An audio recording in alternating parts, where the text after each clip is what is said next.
Okay, so this lecture is about the muscles of mastication. These muscles are a group of muscles which are responsible for the chewing movement of the mandible at the TMJ or temporomandibular joint. They help in the process of eating by assisting in grinding the food and bringing the upper and lower teeth together. The four main muscles of mastication, they originate from the surface of the skull and then they are inserted into the mandible, which is the lower jaw. If we look at the function of the muscles of mastication, so the movements performed by these muscles are elevation, depression, protrusion, retraction, and side-to-side movement. Three out of these main muscles of mastication are responsible for adduction of the mandible, or we can say closure of the lower jaw. And only one helps in the abduction of the mandible, or we can say opening of the jaw. Well, muscles of the mastication are innervated by the motor branches of the mandibular division of the trigeminal nerve. We will discuss it in detail. And the main arterial supply is derived from the branches of the maxillary artery. Well, the muscles of mastication are divided into two categories, the primary muscles of mastication and the secondary or accessory muscles of mastication. We can also call those main muscles of mastication and accessory muscles of mastication. Well, the primary muscles are masseter, temporalis, lateral pterygoid, or also known as external pterygoid, and medial pterygoid, which is also known as internal pterygoid.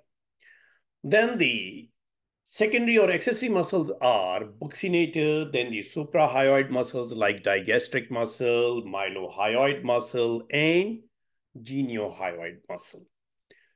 Then the infrahyoid muscles, the sternohyoid, sternothyroid, thyrohyoid, and omohyoid muscles. All these muscles, they are bilaterally existent. Masseter muscle.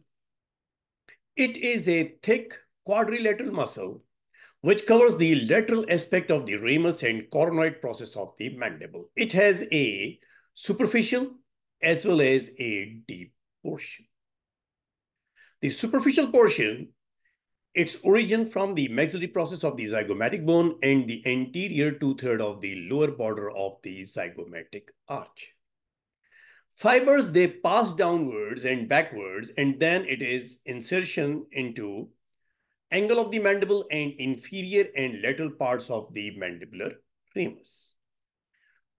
On the other side, the deeper portion, it is smaller and more muscular in texture. Its origin from the posterior one-third of the lower border and the whole of the medial surface of the zygomatic arch. Fibers, they pass downward and forward and is inserted into the superior and lateral mandibular ramus and the coronoid process. Well, if we look at the functions of the masseter, bilateral contraction, the superficial part, it will elevate and it will cause the propulsion of the mandible. The deep portion, it will cause elevation of the mandible. And if it is contracted unilaterally, then there will be lateral propulsion or movement on one side of the jaw. The architecture of this muscle. The typical pennate structure, the zones of muscular and aponeurotic attachments. So the pennate structure, it allows a spread of the infection, the submesenteric abscess.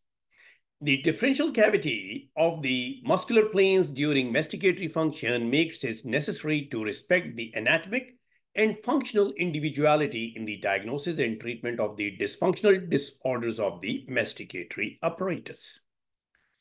That's how the superficial portion is palpated. The operator is standing at the back of the patient and then palpate using their fingers.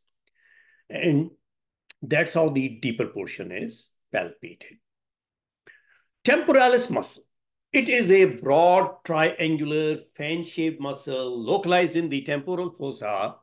So if we look at the origin of this muscle, it takes origin from the lateral side of the skull below the inferior temporal line, medial wall of the temporal fossa. Fibers converge as they descend and end in a tendon which passes deep to the zygomatic arch. And then insertion, apex and medial surface of the coronoid process, which we also call crista temporalis, and the anterior border of the ramus of the mandible to retromolar triangle.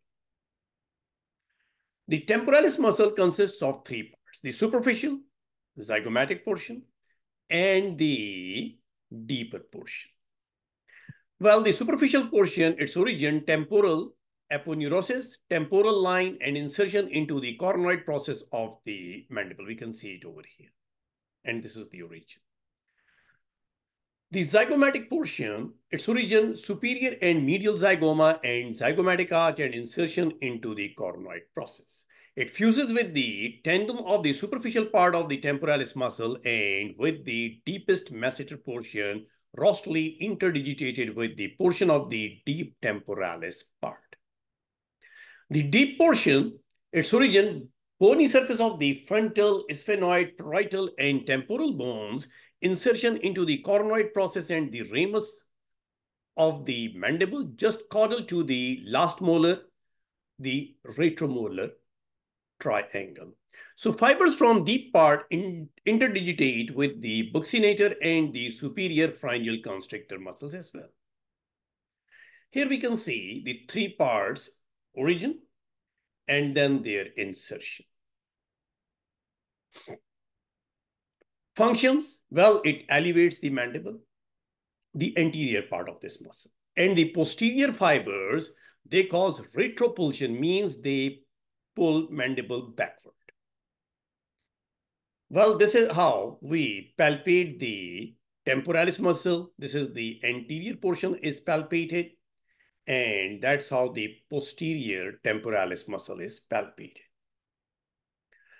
Lateral or external pterygoid muscle. It is a short, thick muscle, conical in form, located in the infratemporal fossa. It has two heads, an upper head and a lower head. The upper head is also called sphenoid head. Origin, infratemporal faces of the great wing of the sphenoid bone. Lower or pterygoid head, its origin is from the lateral surface of the lateral pterygoid plate. Well, the fibers, they pass horizontally, backward, and laterally. Then look at its insertion: upper head, anterior and medial portions of the articular disc, and capsule of the temporomandibular joint. And then the upper portion of the pterygoid fovea. Pterygoid fovea is basically a depression in the front of the neck of the condyle, here somewhere. Well, the lower head, it is inserted into the pterygoid fovea, the same place. So two heads, they are having almost close to each other the insertion. And this is the only muscle of mastication which is in relationship, or which is in close relationship to the articular disc. This is the articular disc, as well as the capsule of the TMJ and condyle. Its functions: bilateral contraction will cause propulsion. Unilateral contraction will cause latropulsion, means movement on one side. It is the only depressor muscle of mastication, means this is the muscle which causes the opening of the jaw. Well, if we look at the anatomical considerations, maxillary artery runs either superficial or deep to the lateral pterygoid muscle. It is surrounded by the pterygoid venous plexus. This is the pterygoid venous plexus area. Buccal branch of the trigeminal nerve passes between the two heads of the lateral pterygoid muscle. And it is palpated from the inner side of the oral cavity. Intraorally, it can be palpated. If patient will be having some sensitivity on palpation of this muscle, The patient is going to close their eyes very tightly. That is a sign that this is sensitive. Medial or internal pterygoid muscle. It is a thick quadrilateral muscle located in the infratemporal fossa. It has two heads, origin of tuberosity of the maxilla and medial surface of the lateral pterygoid plate. So lateral and medial parts. Fibers, they pass downward, lateralward, and backward, and insertion into the pterygoid tubercles, the tuberositas pterygoidae, another name. Lower and back part of the medial surface of the ramus and angle of the mandible. We can see that. So here we can see the lateral part and the medial part of this muscle. Function of medial pterygoid, bilateral contraction will cause propulsion as well as elevation of the mandible, and unilateral contraction will cause lateropulsion or movement on one side. Clinical implications. It is the deepest muscle of mastication. It forms the pterygomasseteric sling, this sling. Pterygo, this is masseter muscle. This is the medial pterygoid muscle. This is on the outer aspect. This is on the inner aspect of the mandible. So it forms the pterygomasseteric sling with the masseter, which can support the favorable fracture of the mandible. So you don't have to go for the open reduction. You can only go for the maxillomandibular fixation, and chances will be that fracture will heal. There is no need for the exploration. There is no need for the open reduction if it is favorable fracture. If anesthetic is injected into the medial pterygoid muscle using the conventional technique, there are more chances that we may pierce into the medial pterygoid muscle. So if anesthetic is injected into the medial pterygoid muscle during an inferior alveolar nerve block, then there will be chances of trismus. That's how we palpate the medial pterygoid muscle. The nerve supply of the muscles of mastication, masseteric branch from the anterior division of the mandibular division of the trigeminal nerve, temporalis, anterior and posterior deep temporal branches from the anterior division of the mandibular division of the trigeminal nerve, anterior deep temporal may branch from the buccal nerve, and the posterior deep temporal may branch from the masseteric nerve. Then the lateral pterygoid muscle, lateral pterygoid branches for each head from the anterior division of the mandibular division of the trigeminal nerve, which exits the foramen ovale lying medial to the lateral pterygoid. Often this innervation is observed to be a branch from the buccal branch of the trigeminal nerve. Medial pterygoid, how it gets the innervation? Medial pterygoid branch from the mandibular division of the trigeminal nerve main trunk before it divides into anterior and posterior division. Here we can see the picture. We can see the mandibular nerve and then the masseteric nerve, the lateral pterygoid nerve. This is the temporalis muscle cut over here.